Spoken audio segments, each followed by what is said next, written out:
Hello students, welcome back बच्चों। आज हम स्टार्ट कर रहे हैं हमारा नया चैप्टर जिसका नाम है एग्जम्पशन अंडर जीएसटी। बहुत ही इंटरेस्टिंग और बहुत ही मजेदार चैप्टर है प्यारे बच्चों। मैं इस चैप्टर को स्टार्ट करूं उससे पहले मैं एक इंपॉर्टेंट बात आप लोगों को बताना चाहता हूं।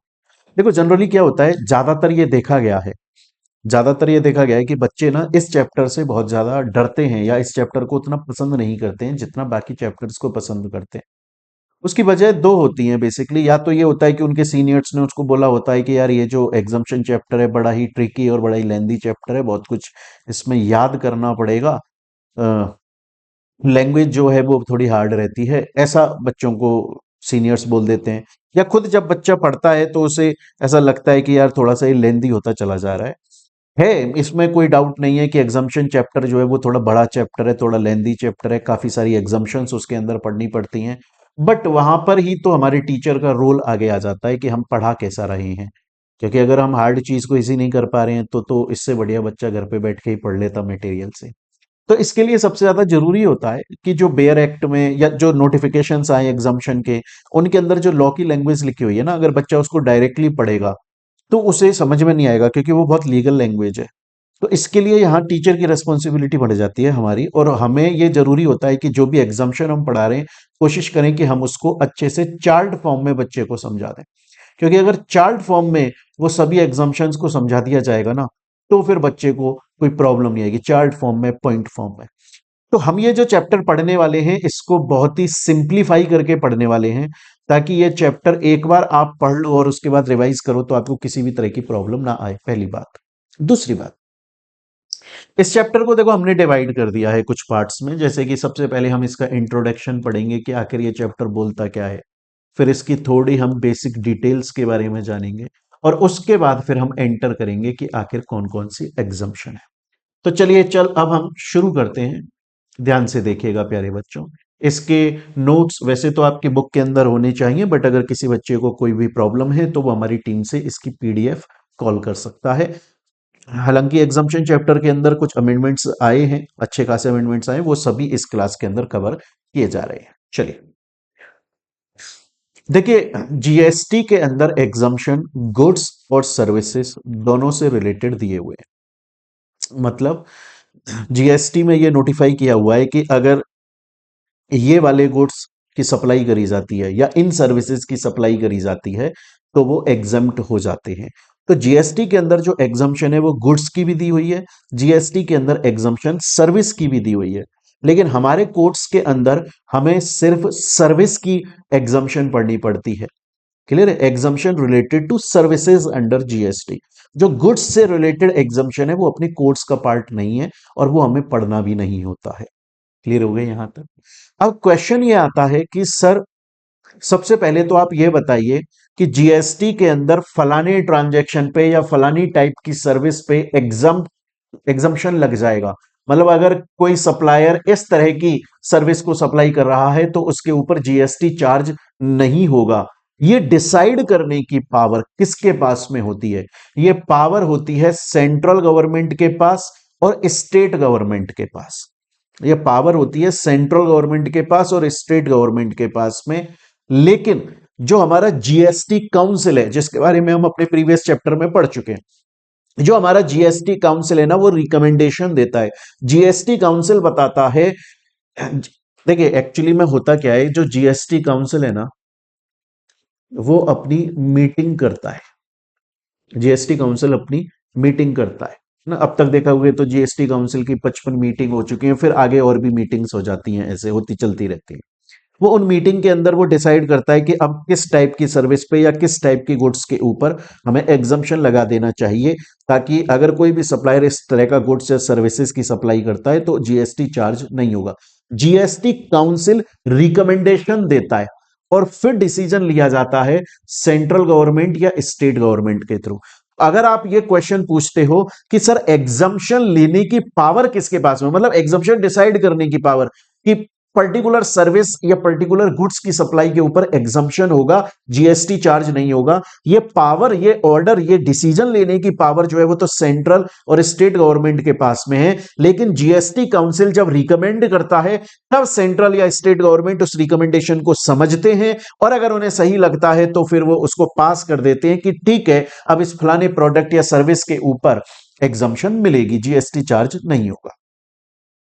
अब सर अगर ये बताइए कि सीजीएसटी एक्ट के अंदर कौन सा सेक्शन नोट बोलता है कि भैया एग्जम्पशन मिल जाएगी, तो पावर टू ग्रांट एग्जम्पशन ये सीजीएसटी एक्ट के सेक्शन 11 में दी गई है। मतलब सेंट्रल गवर्नमेंट और स्टेट गवर्नमेंट के पास में पावर है कि वो जीएसटी काउंसिल ने जो रिकमेंडेशन दी है उन सर्विसेज या गुड्स की सप्लाई के रिलेशन में एग्जम्पशन अनाउंस कर सकते हैं। ये पावर सेंट्रल या स्टेट गवर्नमेंट को सेक्शन 11 में दी जाती है ऑफ सीजीएसटी एक्ट। वहीं पर आईजीएसटी एक्ट के सेक्शन 6 में दी जाती है। क्लियर है ये चीज? यहां तक की बात समझ में। अब आखिर एग्जम्पशन देते कैसे, बड़े ध्यान से सुनिएगा। देखिए जीएसटी का आपका एक्ट आ गया 2017 में। अब आज सपोज करिए गवर्नमेंट को लगता है कि जीएसटी काउंसिल ने रिकमेंडेशन दी कि यार फलानी टाइप की जो सर्विस है या फलाने टाइप की जो गुड्स हैं या फलाना कोई सप्लायर अगर सप्लाई करता है तो एग्जम्पशन मिल जाएगी, जीएसटी नहीं लगेगा। एक्ट तो 2017 में आ गया था। जीएसटी काउंसिल ने सपोज करिए आज रिकमेंडेशन दी, सेंट्रल गवर्नमेंट स्टेट गवर्नमेंट को रिकमेंडेशन सही लगी और उन्होंने अप्रूव कर दिया, अपनी पावर को यूज करा कि ठीक है हम एग्जम्पशन को डिक्लेयर कर रहे हैं कि अब एग्जम्पशन मिल जाएगी पर्टिकुलर सप्लाई में। तो ऐसा तो है नहीं कि एक्ट को अमेंड कर दिया जाएगा या कोई नया एक्ट लेकर आएंगे, क्योंकि साल दर साल जब जब जीएसटी काउंसिल को लगेगा कि यार इस पर भी एग्जम्पशन दे दो, इस सप्लाई पर भी एग्जम्पशन दे दो, इस गुड्स के लिए एग्जम्पशन दे दो, इस सर्विस के लिए एग्जम्पशन दे दो, तो जब जीएसटी काउंसिल को लगेगा तब वो रिकमेंडेशन देगा और सेंट्रल स्टेट गवर्नमेंट को सही लगेगा वो अप्रूव कर देगा।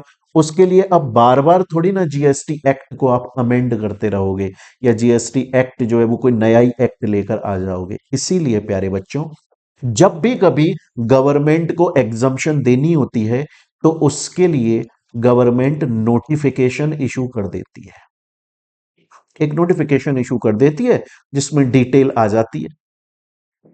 वो नोटिफिकेशन भी कैसे करते हैं, लेट सपोज 2017 के अंदर एक नोटिफिकेशन गवर्नमेंट ने इशू किया था।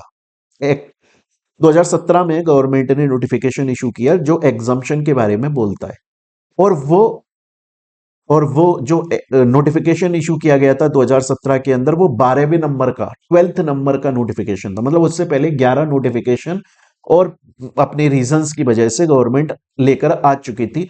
12वें नंबर का 2017 के अंदर 2017 के अंदर 12वें नंबर का जो नोटिफिकेशन गवर्नमेंट लेकर आई थी वो एग्जम्पशन से रिलेटेड लेकर आई थी। तो हम बोलते हैं कि नोटिफिकेशन नंबर 12/217 12/2017 का जो नोटिफिकेशन है वो एग्जम्पशन की बात करता है। लेट्स सपोज कि आज फॉर एग्जांपल 2025 चल रहा है, सपोज करिए, और आज सपोज करिए कि गवर्नमेंट अभी तक 15 नोटिफिकेशन ला चुकी है, आज 16th नंबर का नोटिफिकेशन लेकर आ रही है जिसके अंदर वो कुछ एग्जम्पशन हमें देने वाली है। तो हम क्या बोलेंगे कि 16/2025 नंबर का जो नोटिफिकेशन गवर्नमेंट ने दिया उसके अंदर एग्जम्पशन को डिक्लेयर किया गया है। तो अभी तक आपको क्या समझ में आया? आपको यह समझ में आया कि जीएसटी काउंसिल को जब जब सही लगता है, जिन जिन गुड्स की या सर्विसेज की सप्लाई के लिए सही लगता है, तो फिर वो रिकमेंडेशन दे देते हैं कि भैया इस पर एग्जम्पशन दे सकते हैं, जीएसटी कलेक्ट करने की जरूरत नहीं है। और सेंट्रल और स्टेट गवर्नमेंट के पास में पावर दी हुई है under section 11 of CGST act, IGST act के सेक्शन 6 में, कि वो देखते हैं जीएसटी काउंसिल आखिर क्या रिकमेंडेशन दे रहा है, डिस्कशन करते हैं और अगर सही लगता है तो अप्रूव कर देते हैं। अब क्वेश्चन ये आता है कि सर अगर सेंट्रल या स्टेट गवर्नमेंट एक्चुअली में अगर एग्जम्पशन को अनाउंस कर रहे हैं, एग्जम्पशन लेकर आ रहे हैं, जीएसटी पर अब एग्जम्पशन मिलनी है, तो वो एक्चुअली में मिलती कैसे है, पता कैसे लगता है? क्योंकि 2017 में आ गया था जीएसटी एक्ट, तो कोई नया एक्ट लेकर आ रहे हैं क्या? ऐसे तो भैया हर साल हर 6 महीने में कभी भी गवर्नमेंट को जब जरूरत लगेगी वो तब एग्जम्पशन लेकर आएगी। क्या ऐसे बार बार एक्ट को बदलते ही रहेंगे क्या? नहीं। तो याद रखिएगा, जब भी गवर्नमेंट एग्जम्पशन डिक्लेयर करती है तो एक नए नोटिफिकेशन के थ्रू कर देती है। क्लियर है ये चीज? तो एग्जम्पशन कैसे आती है? नोटिफिकेशन के थ्रू आ जाती है। स्टूडेंट बोलता है सर समझ में आ गया। अब एक चीज और समझिएगा प्यारे बच्चों, अब एक चीज और समझिएगा। सपोज करिए 2017 के अंदर नोटिफिकेशन आया जिसमें एग्जम्पशन के बारे में लिखा हुआ है। सर सपोज कीजिए उस टाइम पर गवर्नमेंट ने नोटिफिकेशन में तो क्या नोटिफाई किया? ये नोटिफाई किया कि गवर्नमेंट जो है वो एग्जम्पशन लेकर आ रही है, गवर्नमेंट जो है वो एग्जम्पशन लेकर आ रही है। अब सर सपोज करिए गवर्नमेंट ने 2017 के अंदर 4 टाइप की, एग्जांपल दे रहा हूं मैं आपको, 4 टाइप की एग्जम्पशन बोल दी। सर 2019 के अंदर अब गवर्नमेंट को लग रहा है कि यार मुझे और 3-4 एग्जम्पशन लेकर आनी है। क्या गवर्नमेंट को नया नोटिफिकेशन लाना पड़ेगा इसके लिए?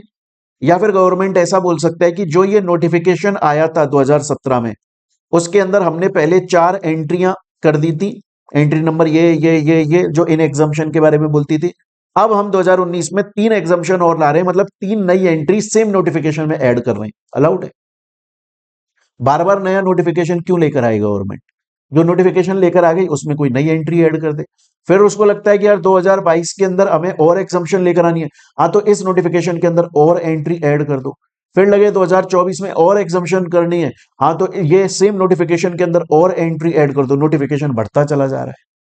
भाई 2017 में गवर्नमेंट नोटिफिकेशन लेकर आई थी और उसमें उसने लिखा कि गवर्नमेंट जो है वो एग्जम्पशन दे रही है। उस टाइम पर जीएसटी काउंसिल ने 4, 5, 10 चीजों के लिए एग्जम्पशन के लिए बोला था, वो गवर्नमेंट लेकर आ गई। सपोज करो आज आज 2019 में, 20 में, 21 में, 22 में, 23 में, 24 में, 25 में, 26 में, 27 में गवर्नमेंट को लगता है कि मेरे को और एग्जम्पशन देने का है, तो गवर्नमेंट जो एग्जाम जो पहले नोटिफिकेशन लाई थी उसी के अंदर नई एंट्री ऐड कर देगी। तो गवर्नमेंट नई नई एंट्रीज ऐड, मतलब नई नई एग्जामेशन ऐड कर देती है। बार बार क्यों नया नोटिफिकेशन लेकर आए? जो एक बार नोटिफिकेशन आ गया उसके अंदर ही कुछ नई एंट्रीज ऐड कर दो। ये गवर्नमेंट के पास में पावर होती है। तो अगर अब आपसे कोई ये क्वेश्चन पूछे कि यार एग्जम्पशन जो है वो कैसे लेकर आई जाती है, बोला एग्जम्पशन डिक्लेयर करी जाती है थ्रू नोटिफिकेशन। लेकिन अगर गवर्नमेंट को अब कुछ नई एग्जम्पशन लेकर आनी है तो जो नोटिफिकेशन गवर्नमेंट ने एक बार एग्जम्पशन के लिए अलाउ कर दिया, अनाउंस कर दिया, नोटिफाई कर दिया, उसके अंदर वो नई नई एंट्रियां ऐड कर सकती हैं। और एक नोटिफिकेशन के अंदर बहुत सारी एंट्रीज ऐड हो जाती हैं। जैसे अभी हम जब पढ़ेंगे इस चैप्टर को आगे, अभी तो इंट्रो पढ़ रहे हैं हम इसका, हम पढ़ेंगे कि एक नोटिफिकेशन लेकर आई थी गवर्नमेंट 12/2017 नोटिफिकेशन नंबर है, जिसके अंदर गवर्नमेंट ने पहले ये एंट्री बोली थी कि ये एग्जम्पशन है, फिर बाद में और एक एंट्री जोड़कर बोल दी ये एग्जम्पशन है, फिर बाद में एक और एंट्री जोड़कर बोल दी ये एग्जम्पशन है, फिर बाद में गवर्नमेंट ने एक और एंट्री जोड़कर बोल दी ये एग्जम्पशन है। उस तरीके से एग्जम्पशन लाई जा सकती है। स्टूडेंट बोलता है सर अभी तक की बेसिक बात जो मेरे को समझ में आई वो क्या समझ में आई? सर अभी तक मेरे को सिर्फ इतना सा समझ में आया है कि ये जो एग्जम्पशन डिक्लेयर करने की पावर होती है ये सेंट्रल गवर्नमेंट और स्टेट गवर्नमेंट के पास में होती है। हालांकि जीएसटी काउंसिल रिकमेंडेशन देता है कि फलानी चीज के ऊपर एग्जम्पशन मिलनी चाहिए, सेंट्रल और स्टेट गवर्नमेंट उसको समझती है, डिस्कशन करती है और अपनी पावर को यूज कर सकती है। तो अगर ये क्वेश्चन आए कि कैसे वो एग्जम्पशन को बताती है, डिक्लेयर करती है, तो थ्रू नोटिफिकेशन करती है। हालांकि गवर्नमेंट जो है वो नोटिफिकेशंस के अंदर नई नई एंट्री ऐड कर देती है, मतलब नई नई एग्जम्पशंस को वो जोड़ती रहती है कि 2019 में लगा, 2020 में लगा कुछ और, 2021 में लगा कुछ और, 2022 में लगा कुछ और, आज लगा कुछ और। तो गवर्नमेंट सेम नोटिफिकेशन में एंट्री जोड़ देगी कि ये वाली भी एग्जम्पशन दी जा रही, इस पे भी जीएसटी नहीं लगेगा। स्टूडेंट बोलता है सर मेरे को यहां तक की बात आपकी 100% तरीके से समझ में आ गई, लेकिन अब हम एक इंपॉर्टेंट बात करने वाले हैं।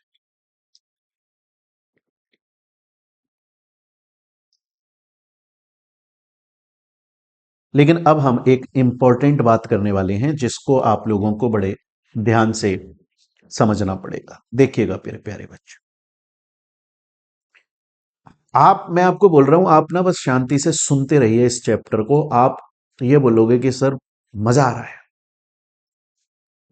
देखिए बच्चा, सपोज करिए आप, सपोज करिए, देखिए एक्ट, जीएसटी एक्ट आया 2017 में। अब सपोज करिए गवर्नमेंट नोटिफिकेशन लेकर आई, गवर्नमेंट नोटिफिकेशन लेकर आई एग्जाम्पशन का। लेट सपोज, सपोज करना है 2020 में, सपोज 2020 में। अब क्या होता है, नोटिफिकेशन में गवर्नमेंट ने लिख दिया, नोटिफिकेशन के अंदर गवर्नमेंट ने लिख दिया कि भैया इन इन चीजों पे ये नोटिफिकेशन आया, उसमें लिख दिया एग्जाम्पशन दिया जा रहा है, और तो वो सब लीगल लैंग्वेज में लिख दिया। अब उस पे ना क्लैरिटी नहीं मिल रही है कि आखिर गवर्नमेंट किस चीज पर एग्जाम्पशन दे रही है, किस पर नहीं दे रही है। मतलब नोटिफिकेशन 100% तरीके से समझ में नहीं आ रहा है, क्लियर नहीं हो पा रहा है, दिमाग में क्लियरिटी नहीं है, और उसके लिए एक्सप्लेनेशन की रिक्वायरमेंट है। तो क्या होता है, गवर्नमेंट ना फिर धीरे धीरे एक्सप्लेनेशन भी लेकर आती है कि यार हम जो नोटिफिकेशन लाए थे उसमें क्लैरिटी दे देते हैं, अभी ये चीजें कवर हो जाती है, इन इन पर एग्जाम्पशन मिल जाएगा। तो गवर्नमेंट क्या करता है, गवर्नमेंट ना जब नोटिफिकेशन लेकर आ जाती है तो गवर्नमेंट बहुत बार एक्सप्लेनेशन भी इशू करती है नोटिफिकेशन के रिगार्डिंग में। अब मेरी बात को बड़े ध्यान से समझिएगा, मेरी बात को बड़े ध्यान से समझिएगा। 25 ऑफ अगस्त, सपोज करिए, सपोज सपोज 25 ऑफ अगस्त 2020 को नोटिफिकेशन आया, लेकिन उसका एक्सप्लेनेशन, लेकिन उसका एक्सप्लेनेशन, मेरी बात को बड़े ध्यान से सुनिएगा प्यारे बच्चों, अगर उसका एक्सप्लेनेशन आया 26 मई 2021, 26 मई 2021 को उसका एक्सप्लेनेशन आया।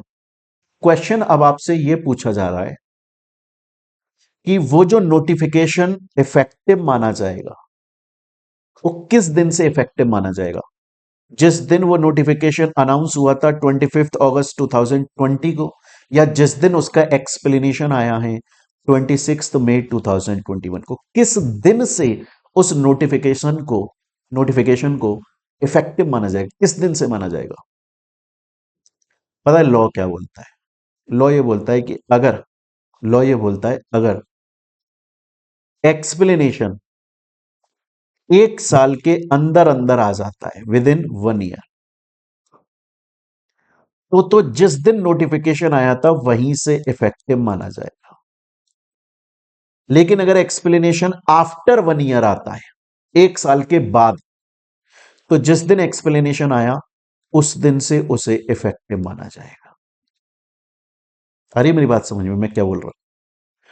अगर नोटिफिकेशन जिस दिन नोटिफिकेशन आया और एक्सप्लेनेशन उस नोटिफिकेशन के 1 साल के अंदर अंदर आ गया, अगर एक्सप्लेनेशन नोटिफिकेशन के 1 साल के अंदर अंदर आ गया, तो फिर वो नोटिफिकेशन इफेक्टिव होगा जिस दिन नोटिफिकेशन एक्चुअली में आया था। लेकिन अगर एक्सप्लेनेशन 1 साल के बाद आया, आफ्टर 1 ईयर, तो नोटिफिकेशन इफेक्टिव होगा from the date of explanation. Clear ये चीज? तो मैंने आपको क्या बोला, अगर विद इन 1 ईयर एक्सप्लेनेशन आ जाता है तो नोटिफिकेशन इफेक्टिव कब से हो रहा है? नोटिफिकेशन इफेक्टिव कब से हो रहा है? जिस डेट पर नोटिफिकेशन आया था उसी डेट से इफेक्टिव हो रहा है। मतलब एक्सप्लेनेशन आया 26 मई 2021 को, लेकिन हम बोलेंगे कि इसको इफेक्टिव कब से माना जा रहा है? जिस दिन नोटिफिकेशन आया उसी दिन से। क्या हम ये बोलते हैं ये रेट्रोस्पेक्टिव इफेक्ट? रेट्रोस्पेक्टिव शब्द का मतलब क्या होता है? रेट्रोस्पेक्टिव का मतलब होता है पुरानी डेट से। मतलब आज एक्सप्लेनेशन आया है, लेकिन उसको इफेक्टिव हम पुरानी डेट से मान रहे हैं जिस दिन नोटिफिकेशन आया था। Retrospective effect. आ रही है मेरी बात समझ में? यहां तक क्या बोला जाता है? उसको बोला जाता है रेट्रोस्पेक्टिव इफेक्ट।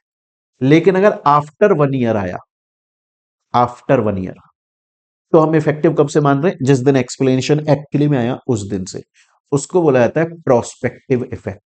क्या बोला जाता है? उसको बोला जाता है प्रोस्पेक्टिव इफेक्ट। स्टूडेंट बोलता है सर मेरे को यहां तक की कहानी समझ में आ गई। मैं आपसे एक क्वेश्चन पूछता हूं, मैं आपसे एक क्वेश्चन पूछता हूं, सपोज करिए नोटिफिकेशन आया, सपोज कीजिए नोटिफिकेशन आया 26 जून 2017, 26 जून 2017 को। सपोज कीजिए उसका एक्सप्लेनेशन आया, सपोज कीजिए कि उसका एक्सप्लेनेशन आया, सपोज करो कि एक्सप्लेनेशन आया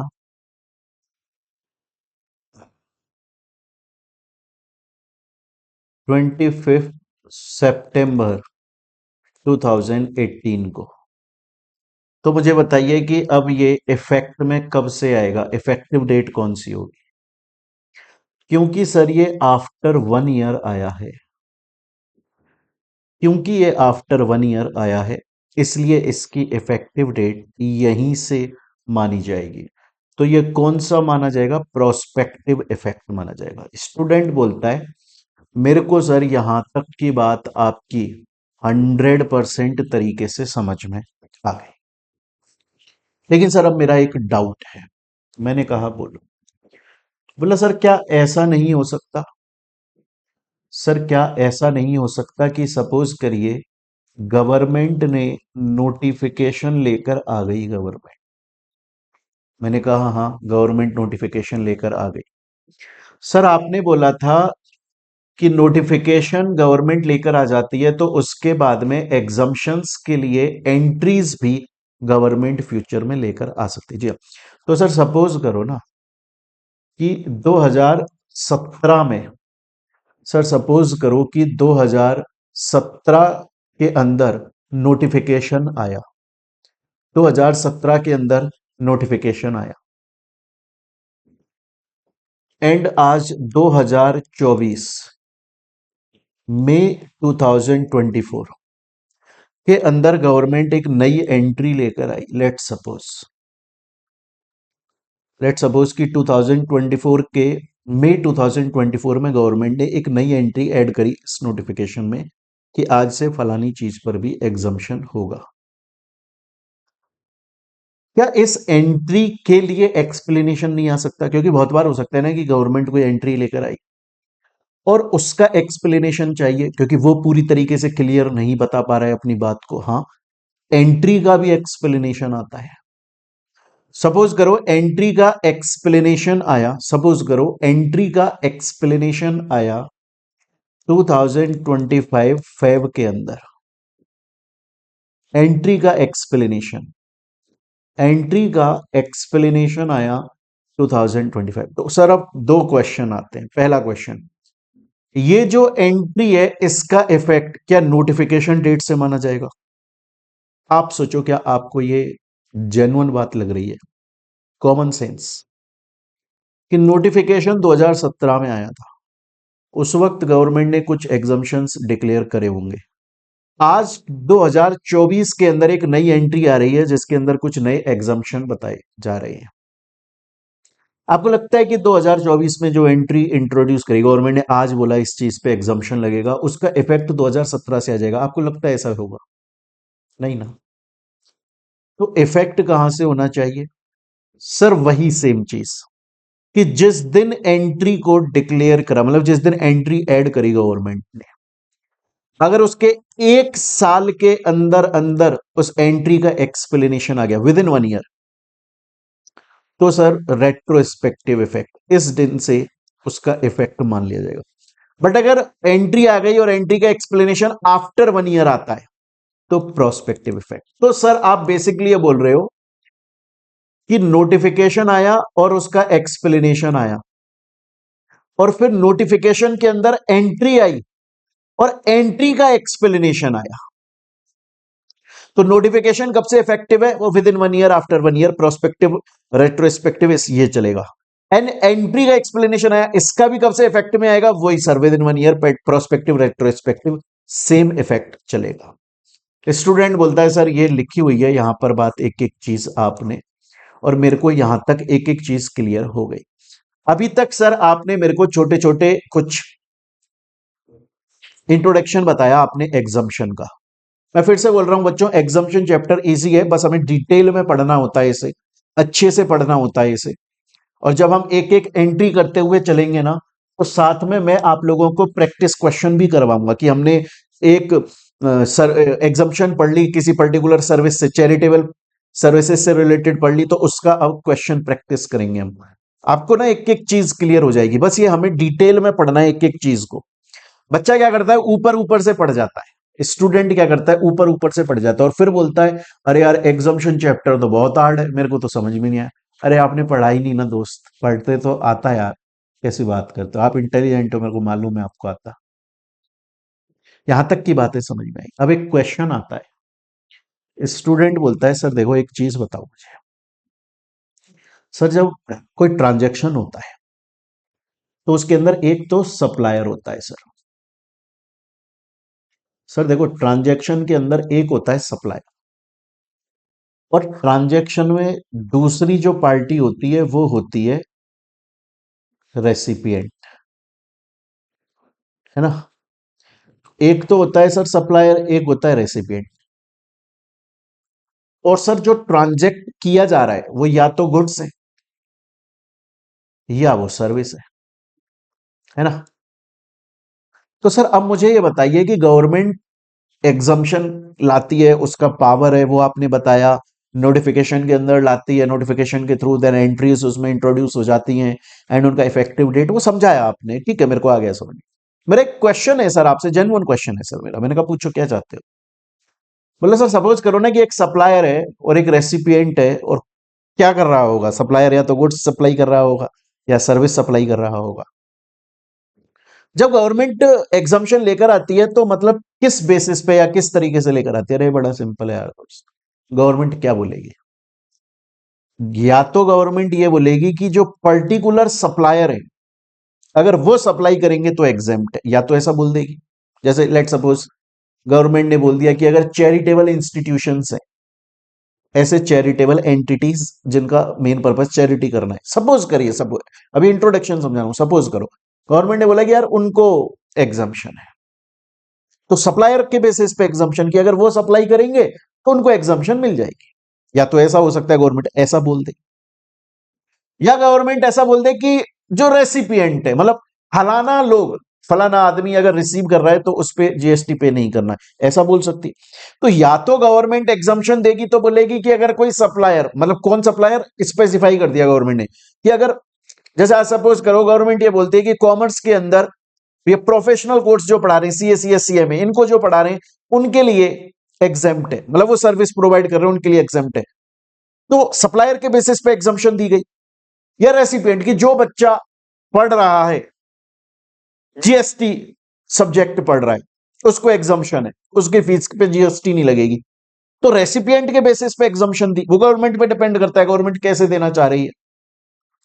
या एक होता है गुड्स या सर्विस की, अगर इस तरह की गुड्स या ये पर्टिकुलर गुड्स की सप्लाई हुई या पर्टिकुलर सर्विस की सप्लाई हुई तो वो एग्जाम्प्ट है, तो वो गवर्नमेंट पे डिपेंड करता है गवर्नमेंट एग्जाम्पशन किस बेसिस पर लेकर आ रही है।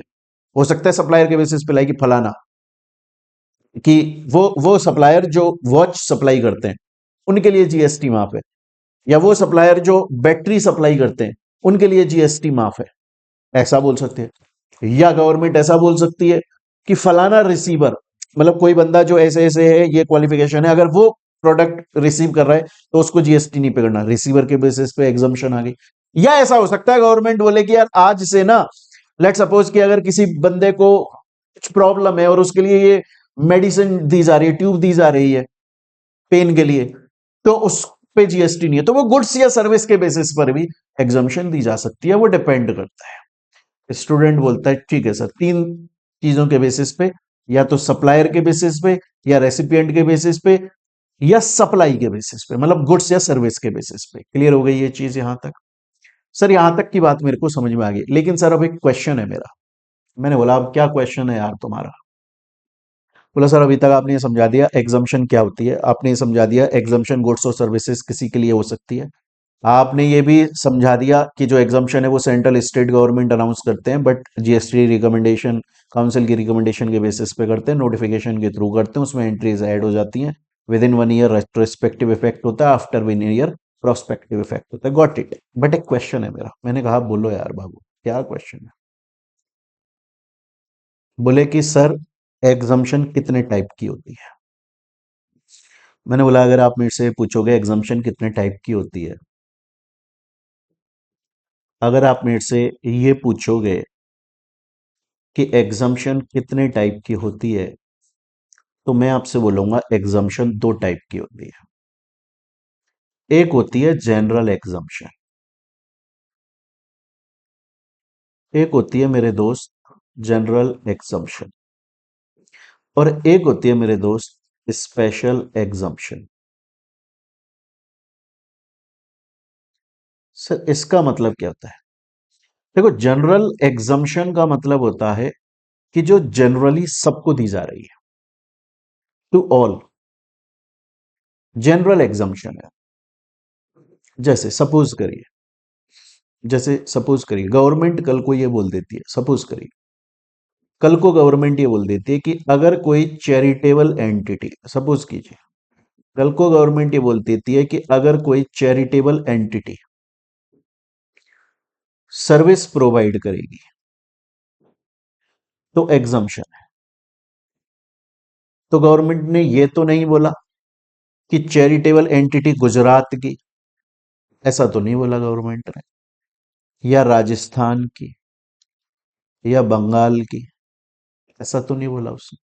उसने बोला चैरिटेबल एंटिटी किसी को भी सर्विस प्रोवाइड करेगी, किसी को भी एक्स वाई जेड को सर्विस प्रोवाइड करेगी, एग्जम्प्ट है, जनरल है, सबके लिए है, जनरल। और स्पेशल क्या होता है? To specific people, person, group of person. जैसे जैसे गवर्नमेंट ने बोला कि बहुत सारे ऐसे इंस्टीट्यूशंस होते हैं जो लोगों को धार्मिक यात्रा कराते हैं। आइए हम आपको ले चलते हैं केदारनाथ, आइए हम आपको ले चलते हैं अमरनाथ, आइए हम आपको ले चलते हैं वैष्णो देवी। धार्मिक यात्रा कराते हैं, और उस धार्मिक यात्रा को कराने के लिए वो पैसा लेते हैं, है ना? जैसे आप इंस्टा पे देखते होंगे, यूट्यूब पर देखते होंगे, आप फेसबुक पर देखते होंगे, आता है कि फलाना एक क्रू जा रहा है, फलाना इंस्टीट्यूशन जो है, जो एंटिटी है, ऑर्गेनाइजेशन है, वो अमरनाथ यात्रा लेकर जा रहा है। मैक्सिमम 50 लोग लेकर जाएंगे। कैसे जाएंगे? वो लिखा है कि पहले बस से जाएंगे, देन गाड़ियों से जाएंगे, फलाना ढीकना, खाना रहेगा, सोना रहेगा, ये रहेगा, वो रहेगा, यहाँ यहाँ दर्शन कराया जाएगा, और एक बंदे का 15,000 रुपये लिया जा रहा है, लेट सपोज। गवर्नमेंट बोलती है कि टैक्स लगेगा। आप सर्विस दे रहे हो यात्रा की, यात्रा करवा रहे हो लोगों को, पैसा ले रहे हो उसका, इस पे जीएसटी चार्ज होगा। तो आपने देखा भी होगा बहुत सारी एंटिटीज जो हैं वो ऐसी यात्राएं ले जाती हैं, तो उस पे वो लिख कर रखती हैं कि 15,000 प्लस जीएसटी, क्योंकि जीएसटी भी वो आपसे ही लेगा ना फिर। लेकिन गवर्नमेंट ने बोला कि वैसे तो कोई भी इंस्टीट्यूट, कोई भी एंटिटी, कोई भी ऑर्गेनाइजेशन अगर धार्मिक यात्रा लेकर जा रहा है और उस बात का पैसा ले रहा है तो जीएसटी चार्ज होगा, टैक्स पे होगा। लेकिन गवर्नमेंट ने बोला कि दो ऑर्गेनाइजेशन ऐसे हैं जिनको गवर्नमेंट ने ऑथोराइज कर दिया कि ये दो ऑर्गेनाइजेशन अगर वहां पर्टिकुलर जगह पर यात्रा लेकर जा रहे हैं तो फिर टैक्स नहीं लगेगा। लेट सपोज उत्तराखंड का एक ऑर्गेनाइजेशन है, लेट सपोज उत्तराखंड का एक ऑर्गेनाइजेशन है। गवर्नमेंट ने बोला कि अगर तुम कैलाश मानसरोवर की यात्रा के लिए लोगों को यात्रा कराओगे, कैलाश मानसरोवर की, और उसके लिए तुम कुछ पैसा लोगे, क्योंकि अपनी जेब से थोड़ी लगाएगा। आज मेरा ऑर्गेनाइजेशन है, मेरे मन में आया कि लोगों को कैलाश मानसरोवर ले चलता हूं, पर मैं पूरा खर्चा कैसे करूंगा? 50 लोगों को लेकर जा रहा हूं यार, लाख लाख से ऊपर का खर्चा आ जाएगा आराम से, कम 5-6 लाख का तो आ ही जाएगा। तो मैं बोलूंगा भैया थोड़ा थोड़ा पैसा दो आप एक साथ में जाओगे तो कम पैसा ही लगेगा आपका। अकेले अकेले जाते सब लोग तो पता नहीं कितना खर्चा आता। एक बस हायर कर लेंगे, ये कर लेंगे, होटल बुक कर लेंगे, धर्मशाला बुक कर लेंगे, पैसा ले रहे हैं। तो गवर्नमेंट ने बोला कि अगर पर्टिकुलर ऑर्गेनाइजेशन, नाम है उसका, पढ़ेंगे हम अभी आगे चल के, अभी हम जब पढ़ना स्टार्ट करेंगे तो मैं आपको पढ़ाऊंगा कि गवर्नमेंट ने पर्टिकुलर एक ऑर्गेनाइजेशन है जिसको अलाउ करा है कि अगर, और वो ऑर्गेनाइजेशन उत्तराखंड की ऑर्गेनाइजेशन है, और उसको बोला है कि आप अगर कैलाश मानसरोवर यात्रा कराने ले जा रहे हो, उसके लिए पैसा ले रहे हो, जीएसटी नहीं लगेगा। या फिर एक दूसरा ऑर्गेनाइजेशन है जो बोल रहा है अगर आप हज यात्रा करा रहे हो, हज की, और डिफाइंड किया है कि यात्रा हज की होगी, डिफाइंड किया है वो पर्टिकुलर ऑर्गेनाइजेशन अगर करा रहा है तो उस पर जीएसटी, वो स्पेशल है कि स्पेशली हमने आपके लिए एग्जम्पशन दे दी स्पेशली। तो दो एग्जम्पशन होती है, जैसे आप महाकुंभ है, आप ऐसे समझो ना यार, महाकुंभ है, सही लिख रहा हूं ना, महाकुंभ, महाकुंभ है, उसमें दो लाइनें हैं। एक लाइन है जिसमें पब्लिक लगी हुई है बहुत, आप और मैं जाएंगे तो वहीं उस लाइन से जाना पड़ेगा, भीड़ से। और एक लाइन है वो V V V V V V V IP line है, मतलब बहुत सारे वी लग गए उस आईपी के आगे, ऐसी लाइन है वो।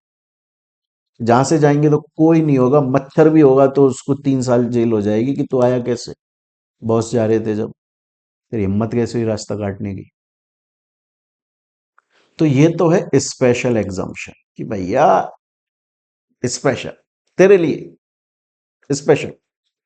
और ये जनरल, सबके लिए जनरल एग्जाम्पशन, जनरल। जैसे मम्मी खाना बनाती है, डेली बनाती है, जनरल सी बात है, जनरल है, सबके लिए है, वो सिंपल है, वही बना होगा, घिया बन गई होगी, लौकी, कद्दू बन गया होगा, बनता है आपके घरों में। और एक होता है स्पेशल, आज तो मेरे बच्चे का बर्थडे है, आज तो भैया केक आएगा, पिज्जा आएगा, बर्गर आएगा, फलाना आएगा, ढीकना आएगा। समझ रहे हो मेरी बात का कहने का मतलब क्या है? ये तो चलो मजाक वाली बात हो गई, बट जो मैं आपको बताना चाह रहा हूं जनरल एग्जम्पशन का मतलब होता है, लेट सपोज गवर्नमेंट ये बोलती है लेट सपोज कि अगर कोई पर्सन बाहर से कोई कार इंपोर्ट करेगा, अगर कोई पर्सन फॉरेन से कोई कार इंपोर्ट करेगा तो उसके ऊपर टैक्स लगेगा, ठीक है, जीएसटी लगेगा, लेट सपोज आईजीएसटी लगेगा। अब गवर्नमेंट ने बोला कि अगर कोई पर्सन बाहर से कार इंपोर्ट करता है तो उस पर आईजीएसटी नहीं लगेगा। गवर्नमेंट ने ये नहीं बोला पर्टिकुलर आदमी करता है, ये नहीं बोला गवर्नमेंट ने बोला कोई भी इंडियन अगर फॉरेन से कोई भी कार इंपोर्ट कर रहा है उस पर जीएसटी नहीं लगेगा। ये जनरल एग्जाम्पशन है, ये सबको मिल रही है, आम जनता को, सबको, XYZ को। लेकिन एक होता है स्पेशल कंडीशन, गवर्नमेंट ने बोला कि अगर फॉरेन से कोई भी कार इंपोर्ट करेगा इंडिया में तो उसके ऊपर जीएसटी लगेगा। लेकिन अगर इंडियन क्रिकेट टीम का कोई प्लेयर है और उसमें भी नेशनल टीम का प्लेयर है, रणजी वंजी का, अंडर 19 19 का नहीं, नेशनल टीम का प्लेयर है, और नेशनल टीम के अंदर भी कैटेगरीज होती हैं कि ए कैटेगरी में जो फॉल हो रहा है, बी कैटेगरी में फॉल हो रहा है, सी कैटेगरी में, जैसे बड़े बड़े प्लेयर हैं, सचिन तेंदुलकर हो गया, राहुल द्रविड़, वीरेंद्र सहवाग, विराट कोहली, रोहित शर्मा, और कौन है, धोनी, और अभी नए के नाम मुझे याद नहीं है, युवराज सिंह, हरभजन, मेरे को उनका नाम तो याद है। ए कैटेगरी के हैं, बी कैटेगरी में दूसरे आ गए, कौन है मुझे तो यार नाम याद नहीं है अभी, तो अभी क्रिकेट टीम का कुछ आइडिया है नहीं है ना। तो ये बी कैटेगरी का है, एक सी कैटेगरी का है, मतलब अभी परफॉर्मेंस वाइज बात कर रहे हैं। तो बोला अगर इंडियन क्रिकेट टीम का कोई प्लेयर है, वो भी इंडियन क्रिकेट टीम में विमेन नहीं, सिर्फ मेन का, और मेन में भी नेशनल का, रणजी का, अंडर 19 का नहीं, और उसमें भी ए कैटेगरी का, तो वो अगर फॉरेन से कार इंपोर्ट कर रहे हैं ना भाई, उनको जीएसटी नहीं देना पड़ेगा, एग्जेम्प्ट है। ये स्पेशल एग्जाम्पशन है, स्पेशली आपके लिए, आप हो हमारे दामाद, सिर्फ आपके लिए ये एग्जाम्पशन दी जा रही है, तो इसे बोला जाता है स्पेशल एग्जाम्पशन। क्लियर है ये चीज? स्टूडेंट बोलता है सर मेरे को बात समझ में आ गई, सर मेरे को आपकी बात समझ में आ गई। आप बोल रहे हो कि जो एग्जाम्पशन है वो दो तरह की होती है, एक होती है जनरल एग्जाम्पशन, जनरल एग्जाम्पशन जो होती है वो जनरली होती है, मतलब सबके लिए होती है ना, सबके लिए होती है। लेकिन स्पेशल एग्जाम्पशन जो होती है उसका मतलब होता है कि किसी पर्टिकुलर के लिए एग्जाम किया जा रहा है, पर्टिकुलर पर्सन या ग्रुप ऑफ पर्सन या क्लास ऑफ पर्सन, उसके लिए एग्जाम किया जा रहा है। सर मेरे को समझ में आ गया, बट मेरा एक क्वेश्चन है। मैंने कहा बोलो। कि सर जैसे सपोज करो गवर्नमेंट ने जनरल एग्जाम्पशन दी, गवर्नमेंट ने जनरल एग्जाम्पशन दी, मैंने कहा हाँ, गवर्नमेंट ने बोला कि जनरल एग्जाम्पशन दी कि फॉरेन से अगर कोई भी कार इंपोर्ट करता है, लेट सपोज, या ऐसा मान लो, एक मिनट, गवर्नमेंट ने बोला कि अगर कोई चैरिटेबल एंटिटी है, अगर कोई चैरिटेबल एंटिटी है और वो चैरिटेबल एंटिटी जो है वो रेंट पे कमरा दे रही है, सपोज करो, मैं एक एग्जांपल ले रहा हूं, जस्ट एक एग्जांपल, आपको कॉन्सेप्ट अभी बेसिक समझा रहा हूं, डिटेल समझा रहा हूं मैं आपको। गवर्नमेंट ने बोला कि यार एक चैरिटेबल एंटिटी है, वो अगर कमरा रेंट पे देगा लोगों को, धर्मशाला टाइप, और उसका कुछ पैसा लेगा वो, तो वो एग्जेम्प्ट है, एब्सल्यूट एग्जेम्प्ट है। ऐसा नहीं है कि कोई कंडीशन पूरी करनी पड़ेगी, ये कोई शर्त है। गवर्नमेंट ने बोला चैरिटेबल एंटिटी रेंट पे कमरा देती है लोगों के लिए, उसका पैसा लेती है, एग्जेम्प्ट, जीएसटी नहीं लेने का, बात खत्म। इसे बोलते हैं एब्सल्यूट एग्जम्पशन। एब्सल्यूट एग्जम्पशन का मतलब होता है कि विदाउट एनी कंडीशन, गवर्नमेंट ने ये नहीं बोला कि पहले ये करना पड़ेगा तो एग्जम्पशन मिलेगी, पहले वो करना पड़ेगा तो एग्जम्पशन मिलेगी, अदरवाइज नहीं। तो उसे बोलते हैं एब्सल्यूट, मतलब विदाउट एनी कंडीशन एग्जम्पशन दी जा रही है। लेकिन गवर्नमेंट ने यह बोला कि भैया कोई चैरिटेबल एंटिटी है, अगर वो रेंट पे रूम दे रही है, और अगर जो रेंट का रूम है वो 1,000 रुपए तक है, तो जीएसटी का एग्जम्पशन मिलेगा। लेकिन रेंट का रूम 1,000 रुपए से ज्यादा है तो फिर उस केस में आपके ऊपर जीएसटी, ये कंडीशनल है। तो जो मैं आपको बोल रहा हूं ना कि जनरल एग्जम्पशन, ये भी जनरल एग्जम्पशन के दो सब टाइप हो जाते हैं बेसिकली, और स्पेशल में भी बाई चांस आ सकता है। वैसे जनरल में होते हैं दो सब टाइप, एब्सल्यूट और कंडीशनल। एब्सल्यूट का मतलब है विदाउट एनी कंडीशन गवर्नमेंट ने एब्सल्यूट परमिशन दे दी है, और कंडीशनल का मतलब होता है ये कंडीशन है। लेट सपोज, जैसे जैसे क्या होता है ना कि हम अपने यहां पर रेगुलर टेस्ट कंडक्ट करते थे पहले, हम रेगुलर टेस्ट कंडक्ट करते थे कि जब आप क्लास परचेज कर रहे हो आपके टेस्ट शुरू हो गए, chapter wise, half syllabus, full syllabus, ऐसे टेस्ट चल रहे हैं, और उनकी आंसर कॉपी मैं पर्सनली चेक कर रहा हूं। मतलब ऐसा नहीं आंसर शीट दे दी आपको कि क्वेश्चन पेपर दिया आंसर शीट दे दी, तो फिर फायदा ही नहीं हुआ, क्योंकि अगर हमने आंसर शीट दे दी तो इसका मतलब क्या हुआ कि आप अपनी आंसर कॉपी को सेल्फ एवेल्युएट खुद ही चेक कर रहे हो, तो आपको अपनी गलतियां कितने हद तक पता लग पाएंगी, बायस्ड भी हो जाएगा थोड़ा। फायदा तो यही होगा जैसे स्कूलों में होता था, आपने अपना टेस्ट दिया, फिर आपकी आंसर कॉपी को टीचर चेक करके दे रहा है। अब सपोज करो हमने बोला कि यार हम रेगुलर टेस्ट लेते हैं, और कोई भी दे सकता है उस टेस्ट को, कोई भी, चाहे से उसने हमसे क्लास ली, नहीं ली, है ना, या हमने ऐसे बोला कि जो जो बंदे ने हमसे क्लास ली है, जिस जिस पर्सन ने हमसे क्लास ली है वो टेस्ट दे देगा, रेगुलर टेस्ट। हमने उसमें कोई कंडीशन नहीं रही कि आपने क्लास ली आप टेस्ट दो, मर्जी है आपकी, देना है तो मत दो, एप्स तो ये एब्सल्यूट हो गई कि हाँ आपकी मर्जी है, कोई कंडीशन नहीं लगाई हमने।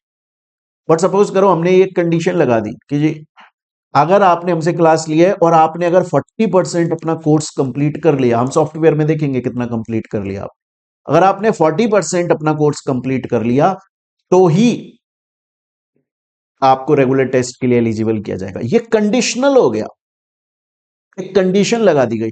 तो जो एग्जाम्पशन, हम जनरल एग्जाम्पशन की बात कर रहे हैं, ये भी दो सब टाइप की हो जाती है, एब्सोल्यूट और कंडीशनल। एब्सोल्यूट मतलब विदाउट एनी कंडीशन गवर्नमेंट ने एग्जाम्पशन दी कि ऐसा ऐसा एग्जेम्प्ट है, सब सब एग्जेम्प्ट है, बिना किसी कंडीशन के, कोई प्री रिक्वायरमेंट नहीं है कि पहले ये फुलफिल करना पड़ेगा। लेकिन एक होता है प्री रिक्वायरमेंट कि पहले ये हो रहा है तो आपको एग्जाम्पशन मिलेगी, अदरवाइज नहीं मिलेगी। क्लियर है ये चीज यहां तक? स्टूडेंट बोलता है सर यहां तक की बात मेरे को समझ में आ गई, लेकिन सर आपने एक बात बताई थी मेरे को। मैंने कहा क्या बताया मैंने आपको, बताओ। बोला सर आपने मेरे को एक बात बताई थी कि जो एग्जम्पशन मिलती है जीएसटी के अंदर, वो एग्जम्पशन गुड्स के ऊपर भी मिलती है और वो एग्जम्पशन सर्विस के अंदर भी मिलती है। मतलब सर्विसेज के लिए भी एग्जम्प्ट किया हुआ है गवर्नमेंट ने कि अगर ये सर्विस सप्लाई की जा रही है, ये सर्विस सप्लाई की जा रही है तो एग्जम्पशन है। और गुड्स के लिए भी एग्जम्पशन बताई हुई है। देखो गुड्स का जो एग्जम्पशन है ना, वो आपके कोर्स में, आपके सिलेबस में है नहीं, इतना डिटेल में है ही नहीं, मतलब आपके कोर्स का पार्ट नहीं है बेसिकली वो। अब आप बोलोगे सर मेरे को तो नॉलेज के लिए पढ़ना है, तो वो फिर कोर्स छोड़ के फिर आप सेपरेटली जीएसटी का पैसा कोर्स लो, जिसके अंदर आपको डिटेल में नॉलेज गेन करनी है कंप्लीट ऑफ जीएसटी, वो अलग चीज है। पर यहां पर तो हम अपना कोर्स पूरा कर रहे हैं, है ना, स्टडी मटेरियल के अंदर जितना दिया है वो पढ़ रहे हैं, उससे काफी हद तक हम डिटेल में पढ़ रहे हैं, चीजों को समझ रहे हैं। और जो कोर्स का पार्ट ही नहीं है उसमें फिर एंटर कर जाना, वो मतलब ही नहीं रहेगा उसका। तो गुड्स के लिए भी जीएसटी की एग्जम्पशन दी गई है गवर्नमेंट को, जब जब जरूरत लगती है। एवरीडे आइटम्स हो गए, जैसे नेसेसरी आइटम्स हो गए, कॉमन मैन के यूज के जो आइटम्स हैं उनके ऊपर, है ना, जैसे अनब्रांडेड आटा हो गया, मैदा, बेसन, ये सब चीजें, मिल्क, एग, इनके ऊपर सपोज करो कि जीएसटी की गवर्नमेंट ने एग्जम्पशन दी हुई है। लेकिन वो क्या है, हमारे कोर्स का पार्ट नहीं है। अगर आपको लगता है कि मुझे तो गुड्स के एग्जम्पशन की पूरी जानकारी लेनी है, तो आप इस वेबसाइट के ऊपर चले जाओ।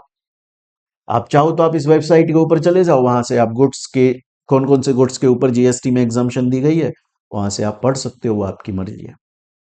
लेकिन मैंने आपको बताया था जीएसटी के अंदर सर्विसेज के लिए भी एग्जम्पशन दी जाती है। सर्विसेज के लिए क्या क्या एग्जम्पशन होती हैं वो हमें पढ़ना है, और हम एक एक करके उनको डिटेल में पढ़ने वाले हैं। और अब हम शुरू करने वाले हैं कि अब कौन कौन सी एग्जम्पशन मिलती है। अभी तक मैंने आप लोगों को जितना पढ़ाया, अभी तक मैंने आप लोगों को एग्जम्पशन का बेसिक डिटेल इंट्रोडक्शन दिया।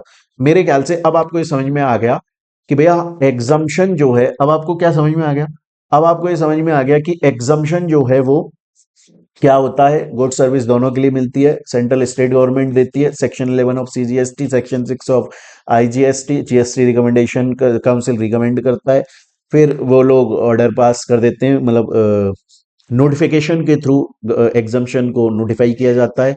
और नोटिफिकेशन के अंदर बहुत सारी एंट्रीज टाइम टू टाइम जब जब एग्जाम्शन लेकर आनी है किसी पर्टिकुलर सप्लायर या रिसीवर या गुड्स या सर्विस के बेसिस पे, तो वो एंट्री ऐड कर दी जाती है। बहुत सारी एंट्रियां ऐड हो चुकी हैं जिनको हम पढ़ेंगे अभी। देन उसके बाद में नेक्स्ट ये आ जाता है कि सर अगर कोई नोटिफिकेशन आया और उसका एक्सप्लेनेशन अगर एक साल के अंदर अंदर आ गया, तो उसे हम एक साल के अंदर अंदर आ गया तो रेट्रोस्पेक्टिव इफेक्ट होता है, और अगर एक साल के बाद में आए तो प्रोस्पेक्टिव इफेक्ट होता है। एंड सेम मैंने आपको ये भी बताया कि नोटिफिकेशन आ गया, फिर time to time government entries को ऐड करती जा रही है, एंट्रीज का एक्सप्लेनेशन आया, उसमें भी वो प्रोस्पेक्टिव रेट्रोस्पेक्टिव इफेक्ट चलता है। देन मैंने आपको बताया कितने टाइप की एग्जाम्पशंस होती है, दो टाइप की होती है, जनरल, स्पेशल। देन जनरल में भी मैंने दो सब टाइप आपको बताए, absolute and conditional. I guess यहां तक आपको 100% तरीके से क्लियर हो गया होगा। ये बेसिक्स पढ़े अभी तक हमने एग्जाम्पशन के। अब हम स्टार्ट करने वाले हैं, अब हम स्टार्ट करने वाले हैं मेरे प्यारे बच्चों, सर्विसेज के एग्जाम्पशन को एक एक करके हम अलग अलग सर्विस देखेंगे कि इस पे क्या एग्जाम्पशन है, इस पे क्या एग्जाम्पशन है।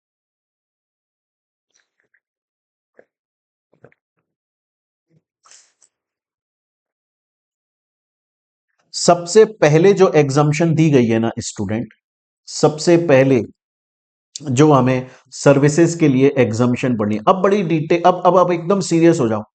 अब अगर बेड पे ऐसे लेटे हुए थे ना, तो टेबल पे आ जाओ, कुर्सी पर बैठ जाओ, अब ध्यान से पढ़ो। देखो अब सबसे पहली सर्विस हम पढ़ रहे हैं जो एग्जाम्पशन के बारे में बात करते हैं। चैरिटेबल एक्टिविटीज या charitable services by charitable institutions.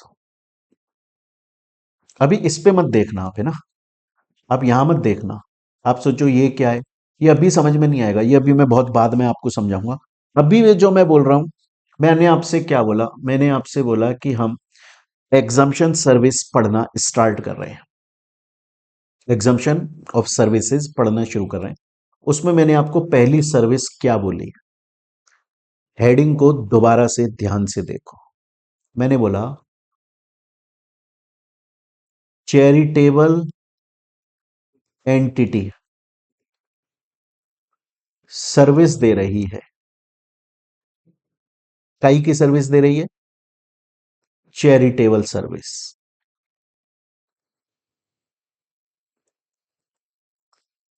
कौन दे रहा है, sir charitable entity, charitable institution, charitable organisation service दे रहा है। किस चीज की सर्विस दे रहा है, चैरिटेबल सर्विस दे रहा है।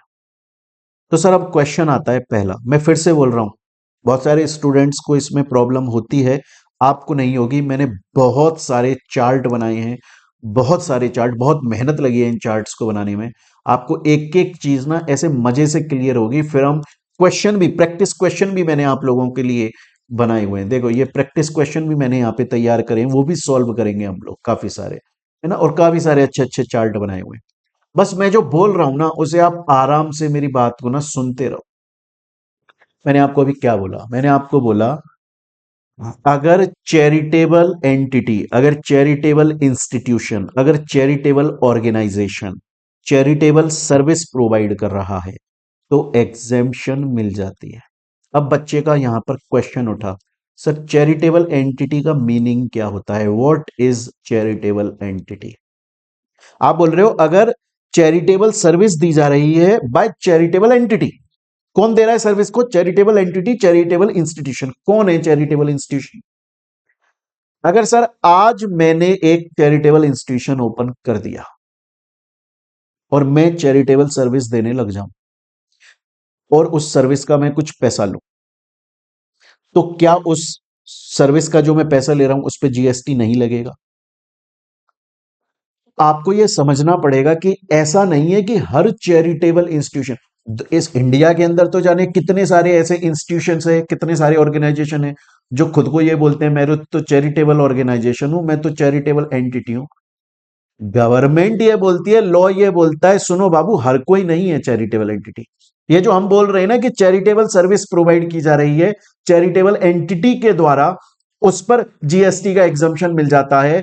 समझना पड़ेगा आपको कि ये चैरिटेबल एंटिटी एवं कोई भी चैरिटेबल एंटिटी नहीं है कि आपने कल को कोई चैरिटेबल एंटिटी ओपन कर दी और बोली मैं चैरिटेबल सर्विस दूं और मेरे ऊपर टैक्स नहीं लगेगा। नहीं, उसी को ही चैरिटेबल एंटिटी माना जाएगा। इसके लिए सिर्फ उसी को ही चैरिटेबल एंटिटी माना जाएगा उसके लिए जो एंटिटी, जो इंस्टीट्यूशन इनकम टैक्स एक्ट 1961 के अंदर सेक्शन 12 डबल ए या सेक्शन 12 ए बी के अंदर रजिस्टर्ड है।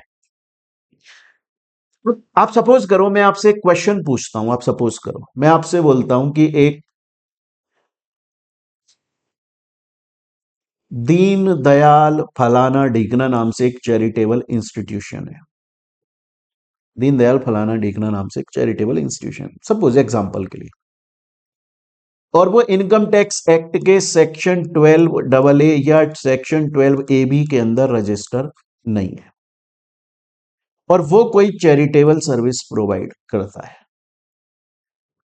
तो वो जो चैरिटेबल सर्विस प्रोवाइड कर रहा है और उसका जो वो पैसा ले रहा है, रोकड़ा धन, लक्ष्मी जी आ रही हैं उसके पास में, because that charitable institution is providing charitable services, तो क्या वो जीएसटी एग्जेम्प्ट होगा? नहीं सर, क्योंकि वो इंस्टीट्यूशन चैरिटेबल इंस्टीट्यूशन माना ही नहीं जाएगा in relation to GST exemption, because charitable institution उसी को ही माना जाता है, उसी को ही चैरिटेबल एंटिटी माना जाता है जो कि इनकम टैक्स एक्ट 1961 के सेक्शन 12 डबल ए में या सेक्शन 12 ए बी के अंदर रजिस्टर है। अगर है तो उसको माना जाएगा चैरिटेबल एंटिटी, अदरवाइज उसको नहीं माना जाएगा चैरिटेबल एंटिटी। स्टूडेंट बोलता है सर यहां तक की बात मेरे को समझ में आ गई। तो सर आपने बोला, हेडिंग को पढ़ो दोबारा से, हेडिंग क्या है? हेडिंग है charitable entity providing charitable services, charitable entity providing charitable services. तो इसमें चैरिटेबल एंटिटी कौन है ये तो हमें समझ में आ गया। सर चैरिटेबल सर्विसेज कौन सी सर्विस? अगर सपोज करो कोई एंटिटी है, कोई इंस्टीट्यूशन है जिसने खुद को इनकम टैक्स एक्ट के सेक्शन 12 डबल ए या 12 ए बी के अंदर एज चैरिटेबल इंस्टीट्यूशन रजिस्टर कराया हुआ है और वो कोई भी सर्विस प्रोवाइड करता है, कोई भी सर्विस, ना उस पर एग्जम्पशन नहीं मिलेगी। एग्जम्पशन सिर्फ तब ही मिलेगी जब एक charitable institution charitable service provide कर रहा है। आप समझने की कोशिश करो, मैं आपसे बोल रहा हूं एक चैरिटेबल एंटिटी है और वो एक तो नॉन चैरिटेबल सर्विस देती है, उसका पैसा कमाती है, और एक वो चैरिटेबल सर्विस देती है और उसका पैसा कमाती है। तो भैया चाहे से वो चैरिटेबल एंटिटी सेक्शन 12 AA या सेक्शन AB के अंदर 12 AB के अंदर रजिस्टर है, अगर वो नॉन चैरिटेबल सर्विसेज प्रोवाइड कर रही है और उस बात का पैसा ले रही है तो एग्जम्पशन नहीं है, जीएसटी लगेगा। जीएसटी के अंदर एग्जम्पशन सिर्फ तब मिलेगा जब वो charitable entity charitable service provide कर रही है, सिर्फ तब एग्जम्पशन मिलेगा। तो स्टूडेंट बोलता है कि सर चैरिटेबल एंटिटी क्या होती है, ये तो आपने मेरे को समझा दिया, लेकिन आप बोल रहे हो चैरिटेबल एंटिटी अगर charitable service charitable activities provide कर रही है तो जीएसटी का एग्जम्पशन मिलेगा। सर चैरिटेबल सर्विसेज क्या होती हैं, चैरिटेबल एक्टिविटीज, वही तो पढ़ना है और वही तो हमें डिटेल में पढ़ना है। अब मैं आपको बता रहा हूं चैरिटेबल एक्टिविटीज कौन कौन सी होती हैं, काफी सारी होती हैं, मैंने चार्ट बनाए हुए हैं, उसके लिए एक एक करके डिटेल में मजे से और शानदार तरीके से पढ़ेंगे। क्लियर है? मैं दोबारा से बोल रहा हूं, आप लोगों को ये जो नोट्स ये जो चार्ट है वो वैसे तो बुक में दिए गए हैं, पर अगर बाई चांस आप लोगों को बुक में नहीं समझ में आ रहा है या नहीं है आपके पास में, तो आप टीम से इसके लिए पीडीएफ कॉल कर सकते हैं, सिर्फ वो बच्चे जिन्होंने क्लासेस परचेज की हुई हैं और कोई बाहर का बच्चा नहीं। क्लियर है ये चीज यहां तक? कंडीशनल कंडीशनल एग्जाम्पशन है। चलिए अब हम देख रहे हैं कि चैरिटेबल एक्टिविटीज का मीनिंग क्या है, वो कौन कौन सी चैरिटेबल एक्टिविटीज हैं जिनको अगर कोई चैरिटेबल इंस्टीट्यूशन प्रोवाइड करेगा तो जीएसटी का एग्जम्पशन मिल जाएगा। पहला, अगर कोई चैरिटेबल एंटिटी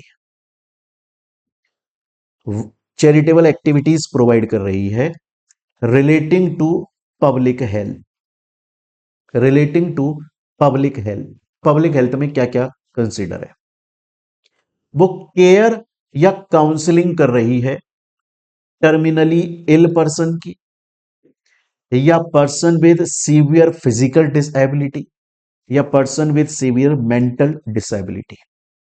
सर ये समझाओ।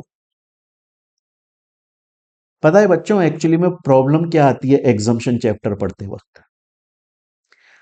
स्टूडेंट क्या करता है, सिर्फ इतना पढ़ता है कि चैरिटेबल एंटिटी जो यहां रजिस्टर है वो चैरिटेबल एक्टिविटी दे रही है, सर्विस दे रही है रिलेटेड टू पब्लिक हेल्थ, जिसके अंदर केयर काउंसलिंग है, इन तीनों की बस पढ़ के चला जाता है।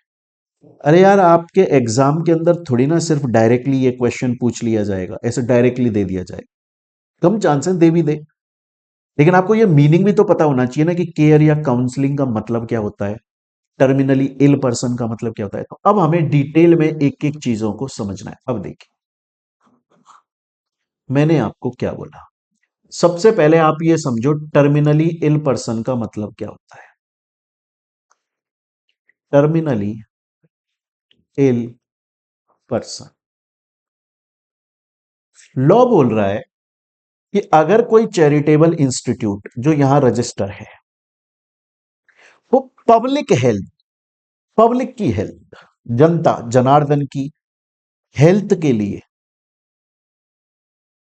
काउंसलिंग कर रहा है, केयर कर रहा है या काउंसलिंग कर रहा है टर्मिनली इल पर्सन की। अब टर्मिनली इल पर्सन का मतलब क्या है, टर्मिनली इल पर्सन का मतलब है कि कोई ऐसा पर्सन जिसको ऐसी बीमारी है, टर्मिनली इल पर्सन का मतलब है कि कोई ऐसा पर्सन जिसको कोई ऐसी बीमारी है जिसको क्योर नहीं किया जा सकता, जिसको क्योर नहीं किया जा सकता, जिसके अंदर उसकी डेथ एक ना एक दिन होना पक्की है, मतलब एक ऐसी बीमारी जिसका इलाज नहीं है।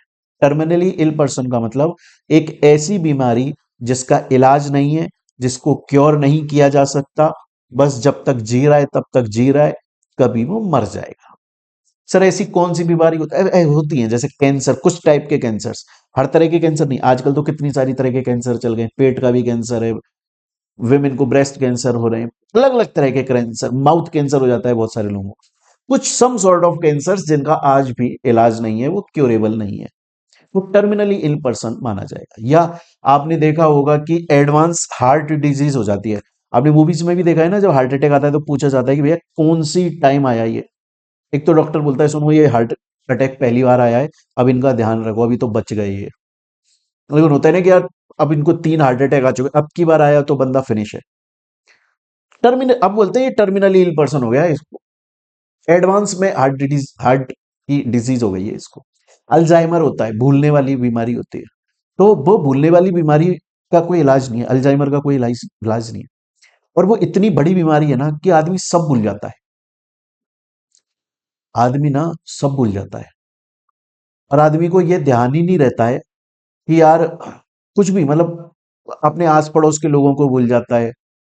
बहुत बार तो वो एकदम से ऐसे भूल जाएगा कि मैं यहाँ क्यों बैठा हूँ, क्या काम है मेरा, कहीं चला जाएगा, घर भूल जाएगा अपना, बाजार जाके भूल जाएगा मैं क्या लेने के लिए आया था। कुछ भी हो सकता है उस इंसान के साथ में, उसको अकेला कैसे छोड़ा जा सकता है, टर्मिनली इल पर्सन है। क्या होता है बच्चों, ऐसे जो लोग होते हैं ना जो टर्मिनली इल हैं, ऐसे जो लोग होते हैं ना स्टूडेंट्स जो टर्मिनली इल हैं, या फिर टर्मिनली इल पर्सन का मतलब समझ में आया, जिस ऐसी बीमारी जिसका इलाज नहीं हो सकता, जो मरेगा। या फिर ऐसा कोई पर्सन जिसको बहुत ही सीवियर फिजिकल डिसेबिलिटी है, सीवियर फिजिकल या मेंटल डिसेबिलिटी है, कि यार ये तो सही नहीं हो पाएगा भाई, इसको ये मेंटल प्रॉब्लम कभी इसका कोई इलाज है ही नहीं, ये जिंदगी भर ऐसे ही जिएगा। या इसके फिजिकल, जैसे मैं आपको एक एग्जांपल देता हूं, मैं ना आपको एक एग्जांपल देता हूं, तो समझने की कोशिश कीजिएगा। पता है आपको, देखो मैंने ना अभी कुछ दिनों पहले एक मूवी देखी, डिज्नी हॉटस्टार के ऊपर एक साउथ की मूवी है। और उस साउथ की मूवी का नाम मैं बताऊंगा आपको, अभी याद नहीं आ रहा है मेरे को। मैंने अभी कुछ ही दिन पहले वो मूवी देखी है, जिसके अंदर क्या होता है, मैं आपको ना स्टोरी बताता हूँ उसकी। उसमें क्या होता है, एक बंदा है जो मिलिट्री से रिटायर्ड है, रिटायर्ड नहीं है, मिलिट्री से कभी उसे निकाल दिया गया था क्योंकि वो भूलता है चीजों को। तो वो एक दिन भूल गया उसने अपनी गन कहाँ रख दी, इस वजह से मिलिट्री से निकाल दिया। अब क्या हो रहा है कि उसकी गन एक बार उसके पोते के हाथ में पड़ गई, और पोते ने बंदर पे चला दी, बंदर मर गया। बंदर को मारना अपराध है। और फिर पोते के हाथ में, ग्रैंड चाइल्ड के हाथ में वो गन है लोडेड, और उसकी माँ उससे छीन रही है, गोली चल जाती है, बच्चा मर जाता है। फिर माँ आत्महत्या कर लेती है। ये बात दादा को पता चली, मिलिट्री वाले को। तो वो क्या करता है, वो बच्चे को कहीं ले जाके, क्योंकि उसे समझ में आ जाता है कि ये बच्चा अपने माँ बाप के थ्रू मरा है, किसके थ्रू मरा है पता नहीं है, मरा है, मरी हुई लाश पड़ी है, और मेरी गन से मरा है। वो गन को कहीं पे दुबका देता है जहां कोई नहीं ढूंढ सकता, और बच्चे को कहीं पे दफना देता है, और फिर भूल जाता है। फिर खाना खा रहा है मस्ती से। फिर वो ये समझता है, फिर उसके लिए ना एक टास्क बन गया है कि यार ये जो मेरा पोता मरा, उसे इतना पता है कि उसे भूलने की बीमारी है, और वो ये भूल चुका है कि पोते मर गया था, उसकी लाश को मैंने ही दफनाया, वो भूल चुका है। बस वो ये सोचता है कि कहीं जो मेरा पोता मरा, वो मेरी वजह से तो नहीं मरा, मेरे भूलने की बीमारी से। वो बार बार इन्वेस्टिगेशन करता है, लोगों से जाकर मिलता है, वो करता है पूरा, मिलिट्री वाला बंदा है, इन्वेस्टिगेशन करता है। एंड में उसे रिजल्ट पता लगता है कि यार ये बच्चा तो अपने माँ बाप की वजह से मरा। तो जितने उसके पास सबूत इकट्ठे हुए उनको जला देता है। फिर थोड़े दिन बाद भूल जाता है कि मैंने पता लगा लिया था कि वो बच्चा मेरी वजह से नहीं मरा। फिर दोबारा से दिमाग में आता है वो बच्चा कहीं मेरी वजह से। उसकी पूरी जिंदगी यही चल रही है। एक महीने तक वो पहले इन्वेस्टिगेशन करेगा, फिर फाइनल रिजल्ट आएगा कि यार ये बच्चा तो अपने माँ बाप की वजह से मरा, इसके माँ बाप मेरे बेटे ही हैं, बहू है मेरे बेटे, मैं उनको थोड़ी जेल भिजवाऊंगा। सबूतों को जला देगा। फिर अगले दिन उठेगा, भूल जाएगा यार मेरा बच्चा किस वजह से मरा। फिर दोबारा एक महीने के लिए इन्वेस्टिगेशन करेगा, वही सेम नतीजा उसके पास में आएगा, फिर उसको जला देगा। अल्जाइमर है उसे, भूलने की बीमारी, टर्मिनली इल पर्सन है, इसका कोई इलाज नहीं है। जब तक जी रहा है, जब तक जी रहा है, रोड पे चलते चलते भूल गया कि यार मैं कहाँ जा रहा था और मैं यहां क्यों हूं, कुछ ही ध्यान नहीं आ रहा है। फिर पता नहीं कब अचानक से ध्यान आएगा, या उसका बेटा मिल गया तो उसे लेकर जा रहा है घर पे। इसे बोलते हैं टर्मिनली इल पर्सन, या person with severe physical disability. इसका मैं आपको एक एग्जांपल देता हूं, देखो आप ना एक मूवी देखना, एक मूवी आई थी चंदू चैंपियन, प्राइम पर मूवी आई है ये, अमेजॉन प्राइम पर। उसमें कार्तिक आर्यन करके हीरो है ना, फेमस आदमी है ये। इसने एक स्पोर्ट्समैन का, जो रियल लाइफ स्टोरी है ये, कि एक बंदा होता है जो बॉक्सर होता है, मिलिट्री में होता है, आर्मी में, लेकिन बम फूटता है, लड़ाई हो जाती है, बम फूटता है, घायल हो जाता है, हॉस्पिटल में होश आता है तो पता लगता है कि उसके यहाँ रीढ़ की हड्डी में पीछे गोली फंसी हुई है। ऑपरेशन करके देख लिया, गोली निकल नहीं रही। क्योंकि गोली नहीं निकल रही है तो कमर से नीचे का जो हिस्सा है उसका, पैर वैर, वो सब काम नहीं कर रहे हैं उसके। तो वो बोलता है यार मैं तो बॉक्सर हूं, मेरी जिंदगी खत्म हो जाएगी, और मेरे को ऐसी जिंदगी नहीं जीने का है कि मैं बॉक्सर आदमी हूं, मैं तो फाइटर आदमी। तो क्या होता है जब लोगों के ऐसा बीमारी लग जाती है जिसमें उन्हें लगता है कि बस इसका कोई क्योर नहीं है, जी रहे हैं जी रहे हैं, या वो मेंटली उनकी ऐसी डिसेबिलिटी सीवियर है वो कभी सही नहीं हो सकती, उसका इलाज ही नहीं है, या फिजिकल डिसेबिलिटी है कि मैं सही नहीं हो पाऊंगा, जैसे मैंने एग्जांपल दिया चंदू चैंपियन का। बहुत सारे लोग होते हैं आप देखिए जिनका हाथ कट गया मान लो। जैसे ना मैं आपको एक और मूवी का एग्जांपल देता हूँ, एक मूवी आई थी अवतार। अवतार वो वाली नहीं, रंग बिरंगी वाली नहीं। अवतार आई थी राजेश खन्ना की। उसमें राजेश खन्ना ना बहुत अच्छा मैकेनिक होता है, कार मैकेनिक, बहुत बढ़िया मैकेनिक होता है वो। लेकिन क्या होता है उसके बच्चे उसे धोखा दे जाते हैं। मतलब उसने बच्चों को पढ़ाया लिखाया, वो सब पुरानी मूवीज ऐसी बनती थी 80s 90s में, वो धोखा दे जाते हैं। फिर वो क्या कर रहा है, एक दिन कार की सर्विस, मतलब कार कुछ कर रहा होता है, एक पुरानी कार होती है, उसको टार्जन की तरह नई बनाने वाला होता है, उसका हाथ कट जाता है। बहुत दिनों से सोया नहीं, नींद आ जाती है, हाथ कट जाता है। उसका हाथ खराब हो गया, अब वो हाथ ऐसे ही रहता है। तो वो बोलता है यार मैं तो मैकेनिक हूँ, मेरा तो काम ही इन हाथों का है, हाथों में ही तो जादू है मेरे, इसीलिए तो मैं फेमस मैकेनिक हूँ। मेरा हाथ ही कट गया तो अब ये तो सीवियर फिजिकल डिसेबिलिटी हो गई, अब ये कभी जिंदगी में काम नहीं कर पाएगा। क्या होता है ऐसे लोगों का ना जिंदगी से बहुत बार मन उब जाता है, मर जाएं क्या, होता है ऐसा। अब कोई एक चैरिटेबल एंटिटी है, एक्स वाई जेड, वो क्या करती है, वो ऐसे लोगों की केयर करती है, उनका ध्यान रखती है। अपने हॉस्पिटल में लेकर आ गए, खुद का कोई हॉस्पिटल टाइप बनाया हुआ है, खुद का इंस्टीट्यूट है, खुद की कोई एक बनाई हुई है, हॉल वॉल बनाए हुए हैं, है ना, अब खुद की प्रीमाइस है, बिल्डिंग है, वहां पर उनका ध्यान रखा जा रहा है। और ऐसे बहुत सारे लोगों को इकट्ठा किया है जो टर्मिनली इल हैं, तो वो एक दूसरे के साथ में बहुत अच्छे से क्या कर रहे हैं, खेल रहे हैं, कूद रहे हैं, टाइम पास कर रहे हैं, अपना केयर या उनकी काउंसलिंग, उनको बार बार जज्बा दिया जा रहा है। जैसे मैं आपको अब और एग्जांपल दूं, मैंने आपको अभी अवतार मूवी का एग्जांपल दिया ना। अब क्या होता है पता है, राजेश खन्ना का हाथ बेकार हो गया, उसका हाथ ना बस अब ऐसे ही रहता है पेट पे, और एक ही हाथ से वो काम करता है। उसे ये लगा कि यार मेरे दो बेटे थे, दोनों बेटे धोखा दे गए।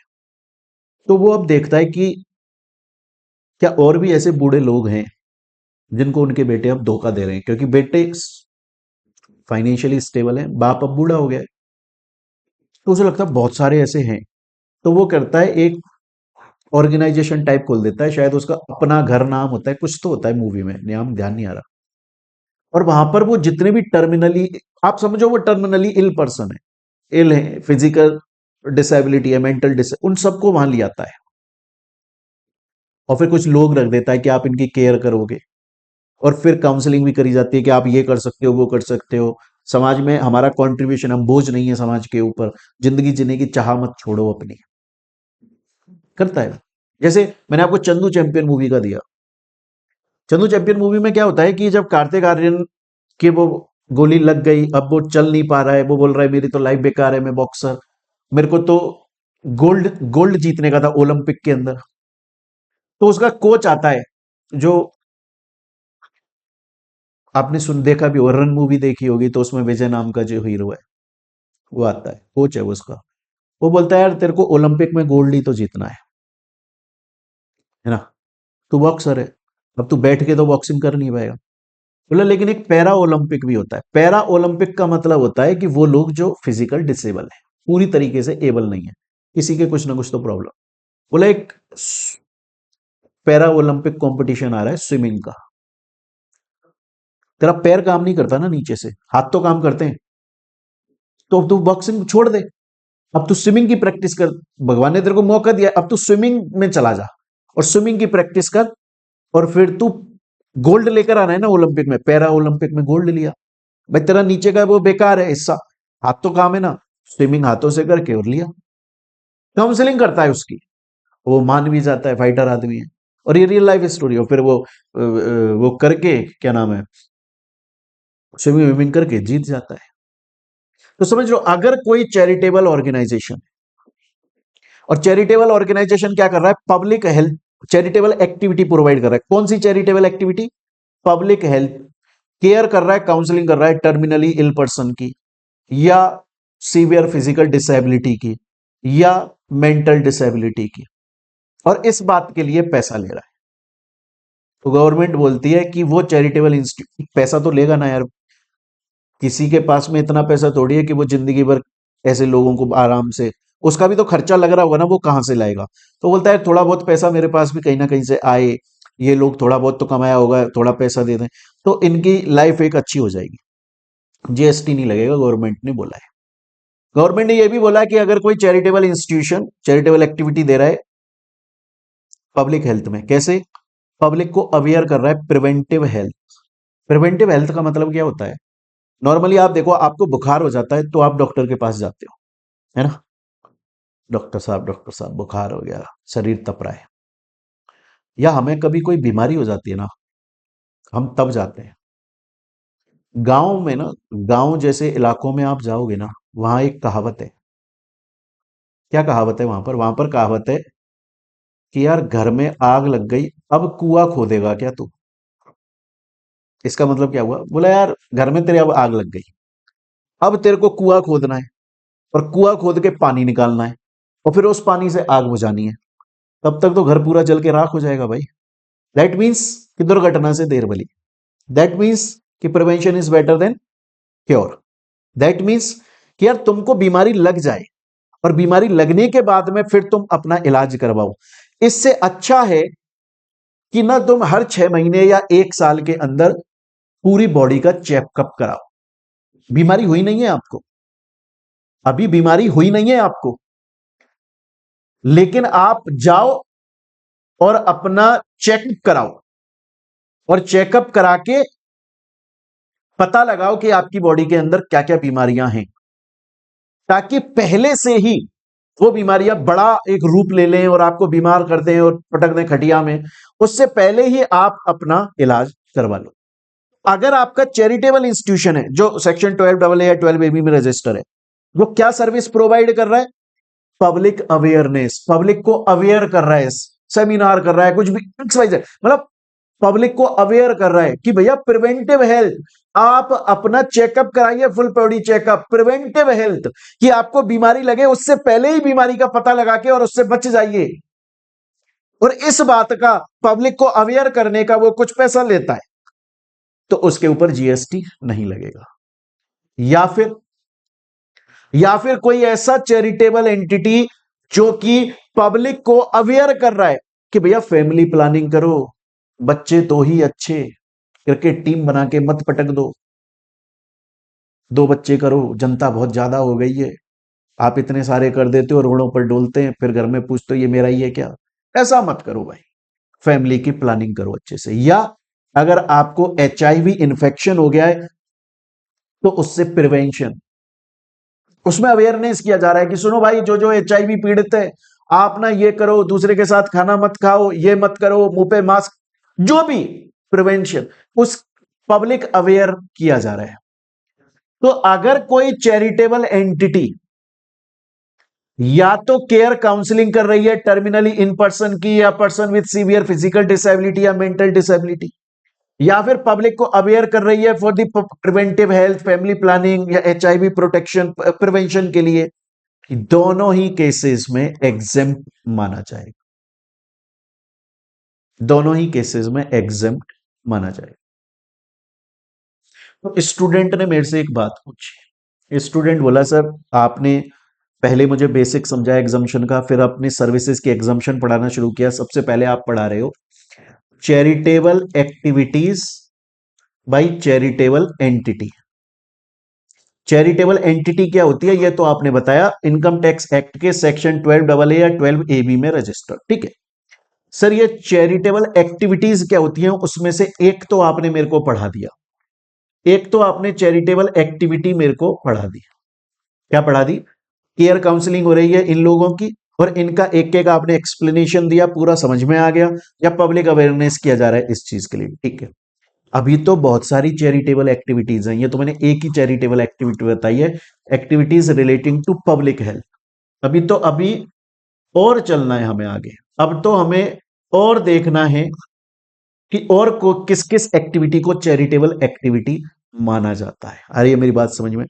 लेकिन स्टूडेंट्स, क्लास बहुत ज्यादा बड़ी नहीं हो जाए, इसलिए हम आराम आराम से पढ़ेंगे। देखो, मैंने आपको पहले भी बोला हुआ है, हमारा मेन मोटो क्या है? हमारा मेन मोटो है कॉन्सेप्ट क्लैरिटी। जब हम इस पूरे ये पढ़ लेंगे कि किस किस एक्टिविटी को चैरिटेबल एक्टिविटी माना जाता है, और मैं आपको ये एक एक जितने भी मैंने चार्ट बनाए हुए हैं सब में पूरा अच्छे से समझा दूंगा, पूरा कॉन्सेप्ट क्लियर हो जाएगा। उसके बाद में फिर प्यारे बच्चों हम इसका एक क्वेश्चन, प्रैक्टिस क्वेश्चन भी करेंगे, फिर हम अपनी नेक्स्ट नेक्स्ट सर्विस के ऊपर चलेंगे कि अब कौन सी पहली सर्विस कौन सी है? Charitable activities by charitable entity. Charitable entity क्या है देखिए, चैरिटेबल एक्टिविटीज क्या क्या होती हैं, उनमें से एक टाइप की एक्टिविटी हमने देख ली कि अगर चैरिटेबल एंटिटी इस तरह का पब्लिक हेल्थ के लिए केयर काउंसलिंग कर लिया, अवेयरनेस कर रही है, उस पर जीएसटी एग्जम्पशन मिल जाएगा। अब हम और देखेंगे, फिर हम और देखेंगे। अभी हमारी पहली सर्विस ही चल रही है। क्लियर ये चीज? बट मैं चाहता हूं एक बार आप यहां तक इसको अच्छे से रिवाइज करो प्यारे बच्चों। फिर हम इसको आगे कंटिन्यू करेंगे अपनी नेक्स्ट क्लास के अंदर। फिर हम नेक्स्ट क्लास के अंदर ये जो चैरिटेबल एंटिटी वाला है ये पूरा कंप्लीट कर लेंगे। फिर उसके बाद में हम अलग सर्विसेज के ऊपर आगे कंटिन्यू करेंगे। तो मिलते हैं प्यारे बच्चों अब हम लोग अपनी नेक्स्ट क्लास के अंदर। Till then thank you, take care प्यारे बच्चों। यहां तक रिवाइज करके आइएगा, तभी मजा आएगा नेक्स्ट क्लास के अंदर। मिलते हैं बच्चों नेक्स्ट क्लास में।